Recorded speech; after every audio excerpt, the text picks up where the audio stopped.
Yo, yo, yo. What's good, gang? You know the name. It's Transition representing Gap 2 Games, and I'm back at y'all with another video. Go ahead, hit that like button for me as you come on in. Drop a comment down in the comment section and let me know how you feel about this video. And subscribe to the channel if you haven't subscribed, because we going up. You dig? We on our way to 1,000 subscribers. So if you want to ride with the gang, go ahead and hit that subscribe button. And don't forget to tap that notification bell. But if y'all have seen recently, the Diddy trials have been underway, and there have been some shocking things unveiled so far, y'all. I mean, Diddy nasty, okay? Diddy nasty, Cassie nasty. They both was doing some freak nasties, and it got so disgusting in that courtroom with the descriptions of what they were doing. Cassie's husband got on up out of there. That man got his butt up and walked right on out. Check this out.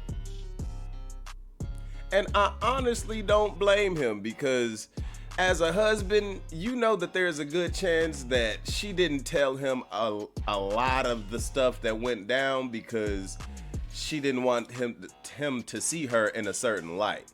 But when you talking about urination in mouths and all types of that, I'm talking baby gravy on nipples, man. We gonna just get into it, all right? We gonna tune in to Lauren LaRosa for the story, and she gonna break it down for us, because, you know, it's a federal case, so they don't allow cameras and stuff in the courtroom, but she was down at the courtroom, and, you know, she reporting back on it, so we gonna tune in to that. Let's check it out. Don't forget to hit that don't forget to tap that like button for me. Hey y'all, what's up? It's Lauren LaRosa. So we're here. We are still outside of the court. Court just ended. Right now, y'all see all of the media over here. All of the media over there. I typically go over there, but it's just so much getting caught up in all of that. I don't feel like that today. Most importantly, I want to talk to y'all because there was a lot that went down today. Biggest thing, Cassie took the stand. This is the first time that Diddy and Cassie, that I'm told, have been in the same room in the last like 6.5 years. She went through and detailed a lot. So she gave us different steps of the freak-offs. There's about 5 or 6 steps that she broke down. So she said that, you know, at first, step 1 would be this descriptive foreplay. So she says the male escort would get there, and Puff would help her choose the male escort, right? Like it would be allegedly Puff would help her choose the male escort. So there would be, you know, photos sent to her through agencies, or she said they would even enlist on Craigslist at some points. If not Craigslist, she said at one point they did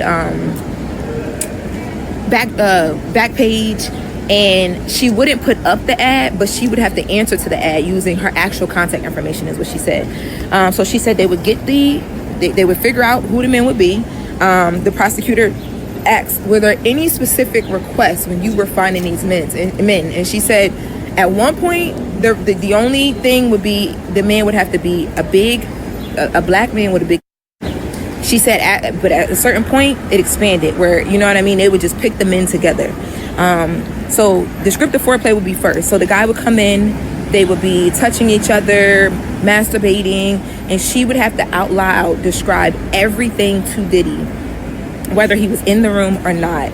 Then it would go to step 2, which would be touching. So at this point, they're rubbing baby oil on each other, lubricant. But she says that there was like a thing with the baby oil. Like there was like almost like an alleged like fascination where they would oil almost every 5 minutes, because that's what Diddy wanted. He wanted you to be oiled to a certain extent. She made it very clear that they were a very choreographed event. It's so crazy because there's a ton of baby oil and different lubricants, and it would be really messy because there'd be lubricant and oil everywhere, candle wax everywhere. But and these were actually smell good candles. She said that he always wanted to make sure it smelled really good, and she said that eventually the candles moved from candles to actual like lighting, like studio lighting or almost like party lighting. And they showed a photo of Puff in the court in a background at, you know, just like the red light that you would get from like Amazon. Puff would even step in sometimes and be like, yo, y'all not oiled enough, like y'all need to oil more. Step 3 would then go to oral sex. She says that sometimes she would even like speed it up. Like she's alleging that, you know, at certain points she wouldn't want to be doing it so bad that she would speed up the touching just to get to the oral sex so she could get it over with. And then step 4 would be the actual intercourse. Now she said, depending on how familiar they were with the escorts, because they had some of their favorites. They listed a couple people that they dealt with a couple times, including the man who allegedly was in the room the day that the day that video that dropped on CNN happened. That escort is from a company that they work with all the time, and he was actually a familiar escort as well, if he was even in the room, because that's alleged, right? But she said that he was today. But depending on how familiar they were with these escorts, one of the escorts will be able to actually have sex with her while Diddy was having sex with her. So when she broke that down, she said, like maybe one guy would be like having sex with her while she's giving Puff head, or vice versa. She just said it would be a lot going on. She said now there were certain times where Diddy would just want to watch, or even if he didn't watch, it would be a thing where they would have to come on her.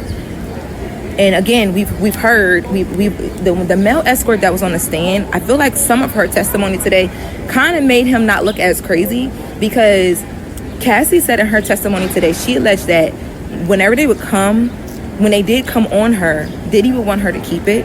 They would go into a separate room and she would have to rub it on him. And they would go into the next room, and allegedly Diddy would want the escorts come on his body. And I believe she said it was on his nipples. Yes, Diddy allegedly would want to come on his chest or his nipples. She said at some points the freak-offs could go with, allegedly 1 to 4 different men, and they would do different sessions. So it'd be different men, different sessions throughout the time period, and it would last for hours. And she said sometimes as she was being, or even afterward, like they would have conversations about it, and Diddy would ask her allegedly about the penis. Like he would ask her, how did it feel? What did it look like? How did it make her feel? And she also admitted during this, and I know that the prosecution, the defense is going to lean in a lot on this. She admitted to having a lot of the freak off videos on her phones. She says that it wasn't just on her devices though either. She says that it was shared. Like sometimes she'd do it on her phone, sometimes she'd do it on his phone. It would be on camcorders. She alleged that it was between the two of them already. So within the first 10 minutes, she was already emotional and crying. But it was actually really, really strong. Like I was actually pretty surprised at how strong she was. With all the circumstances, right? Because you got to think about it. She's sitting not only in front of Puff, who's looking straight at her the whole time, directly straight at her the whole time, but she's sitting in front of his family, his mother, his children, some of the other children's moms that she has spent so much of her life with. A lot of moments where she has some explaining to do. Like there was text messages where she texted and said she wanted to freak off so bad, and this was the day of the video, the CNN video, the Cassie beating video. She talked about just all of the supplies that they would have, body oil, baby oil, candle wax, extra linens. That she said there'd be blood on linens because a lot of times she was made to have sex on her period. So, as you can see, they nasty, y'all. Like, come on, bro. Okay, look. We all got our kinks. We all got things we like to do. Hey, look, man. I'm a grown ass man, all right? When I gets in that bedroom, it might get a little freaky deaky. You know what I'm saying? I might do a little licking here where my tongue ain't supposed to be. I might lick some feet if I'm feeling in the mood. You dig? Shit. I might eat some booty if I'm really just feeling like that. But that's about as far as I'm going. Nigga, I don't...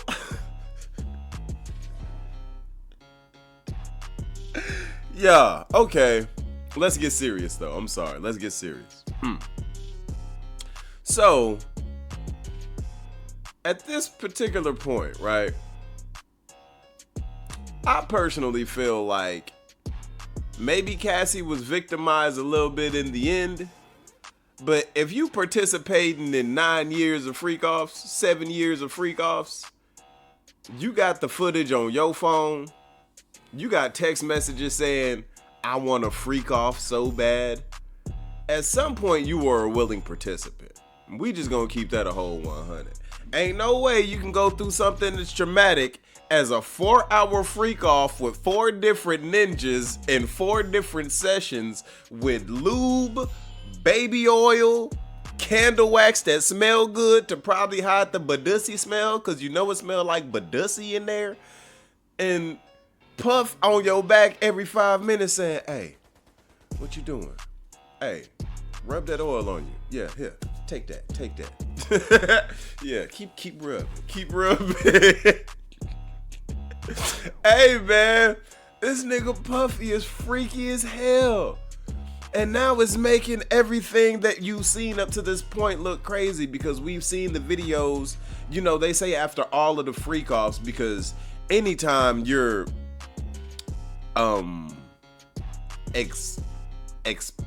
expunging, anytime you're enthralled in sexual relations for that amount of time, you're gonna end up dehydrated. They used to have IV drips done after those parties, and you got clips of his mom IV dripping after a party. And you know, they those are their rumors about his mom and her sexual proclivities. Like, this stuff gets deep.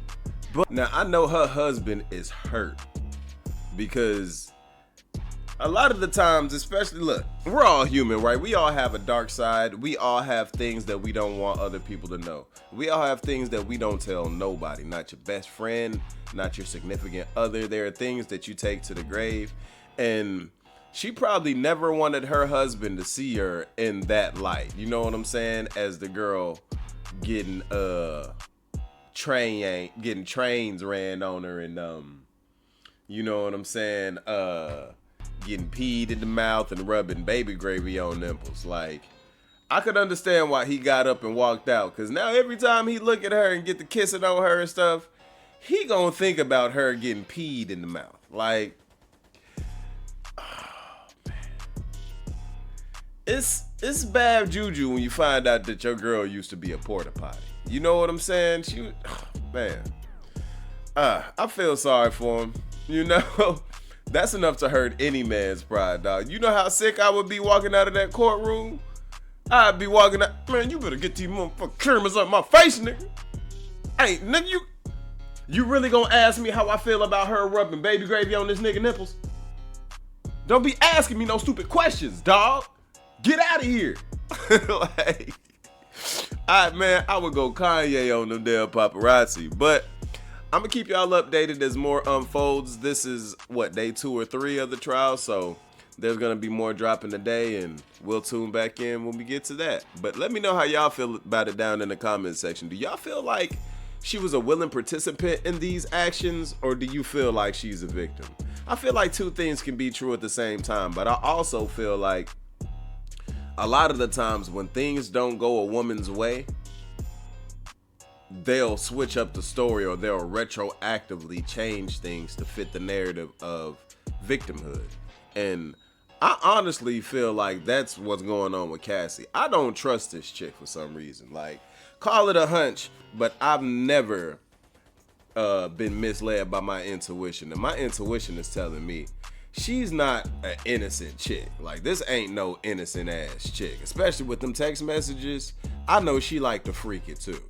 So, we gonna see how this all unfolds, but that's all I got for y'all in this one. Be sure to check me out on the next one. Don't forget to don't forget to like this video, comment down in the comments section, subscribe to the channel if you haven't subscribed, and until next time, gang, you know the name. It's Transition representing Gap Tooth Games.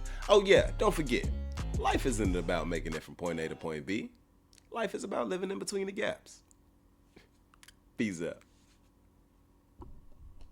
The green enemies just fast living, and I'm not one to judge, cause I've been off that mud, double cup with no fucks when I pass limits. And who don't like to smoke and get gone off a cone, but it would not get blown unless gas in it. Hold up, we bout to roll up. I got some smoke, keep it up like it's Folgers. Rookies try to hit the cookie, fuck around and throw up. So we drop the hottest 10 verse and it blow up. But we got some recognition from a nigga, so what? We be walking down the street, get beats like they know us. Now bitches in the sheets, but the freak on the meat, skis, keep ready feet. Hell yeah, make them toast. You know what? I go nuts, but yet I'm steady focused. Probably from the bomb ass, fly with no lotus. I can't even think how many trees we done smoked up. Whatever the number, gonna fuss, you'll need a tow truck. Get